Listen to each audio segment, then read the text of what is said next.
નીચે આપેલા બંધારણમાંથી કયો પદ્ધતિમાં એરોમેટિક છે? તો એરોમેટિક છે કે નથી એ નક્કી કરવા માટે આપણે આ બંધારણો છે યુકેલનો નિયમ ફોલો કરે છે કે નથી કરતા એ આપણે ચેક કરવું પડે. તો યુકેલનો પહેલો નિયમ છે કે બંધારણ છે એ ચક્રીય કે સમતલીય હોવું જોઈએ. તો આપેલા ચારેય બંધારણો છે એ બી, સી અને ડી એ ચારેય ચક્રીય પણ છે અને સમતલીય પણ છે. બીજું કે એકાંતરે પાયબંધ આવેલો હોવો જોઈએ અથવા તો ઋણવીજ ભાર એટલે કે ઇલેક્ટ્રોન યુગ્મ અથવા તો ધનવીજ ભાર આવેલો હોવો જોઈએ. તો આપણે હવે ચેક કરી લઈએ કે પહેલું બંધારણ છે એની અંદર જોઈએ તો pi bond, sigma bond, negative charge અને સિગ્મા બોન્ડ એમ એકાંતરે આવેલું છે, કોન્જ્યુગેટેડ સિસ્ટમ છે. તો પહેલું છે એ બીજા નિયમને ફોલો કરે છે. બીજું જોઈએ તો બીજાની અંદર પાઈ સિગ્મા પ્લસ ચાર્જ અને સિગ્મા એમાં પણ એકાંતરે રચના આવેલી છે. સી જોઈએ તો એની અંદર પાઈ સિગ્મા અને ફરી પાછું સિગ્મા આવે છે. એટલે જે બંધારણ સી છે એ યુકેલના બીજા નિયમને ફોલો કરતું નથી. અને વિકલ્પ ડી જોઈએ તો એની અંદર પાઈ સિગ્મા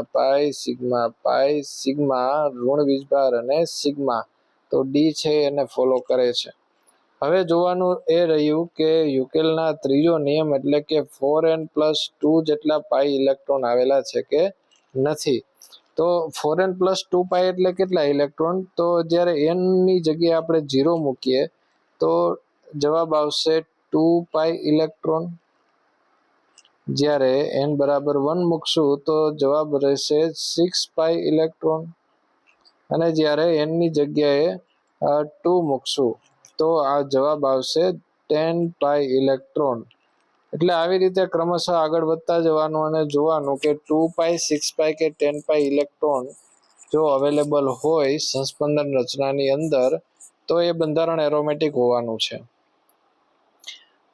તો બંધારણ એ જોઈએ તો એની અંદર ટોટલ પાઈ ઇલેક્ટ્રોનની ગણતરી કરીએ તો કે 1 પાઈ બોન્ડ આવેલો છે, મતલબ કે 2 પાઈ ઇલેક્ટ્રોન, અને બીજો એક એટલે કે 4 પાઈ ઇલેક્ટ્રોન, અને એક ઋણ વીજભાર એટલે કે અબંધકારક ઇલેક્ટ્રોન યુગ્મ આવેલું છે. એટલે ટોટલ ગણતરી કરીએ તો 2 ને 2 4 ને 2 6, એટલે પહેલું બંધારણ છે એમાં 6 પાઈ ઇલેક્ટ્રોન રહેલા છે. એટલે યુકેલના બધા નિયમને ફોલો કરે છે. એટલે આપણું જે વિકલ્પ એ છે એ તો એરોમેટિક છે જ. બીજું બંધારણ જોઈએ તો બીજાની અંદર 1 પાઈ બંધ એટલે કે 2 પાઈ ઇલેક્ટ્રોન. યાદ રાખજો મિત્રો, 1 પાઈ બંધ એટલે કે 2 પાઈ ઇલેક્ટ્રોન. તો બીજું બંધારણ છે એની અંદર 2 4 અને 6 પાઈ ઇલેક્ટ્રોન આવેલા છે. તો બીજાની અંદર પણ 6 પાઈ ઇલેક્ટ્રોન અવેલેબલ છે. તો બીજું બંધારણ પણ એરોમેટિક છે. ત્રીજું બંધારણ તો બીજા નિયમમાં જ આવતું નથી. અને ડી વિકલ્પ આપણે ચેક કરીએ તો એની અંદર 2 4 6 અને 8 અબંધકારક ઇલેક્ટ્રોન યુગ્મ છે. એટલે કે ટોટલ 8 પાઈ ઇલેક્ટ્રોન બને છે.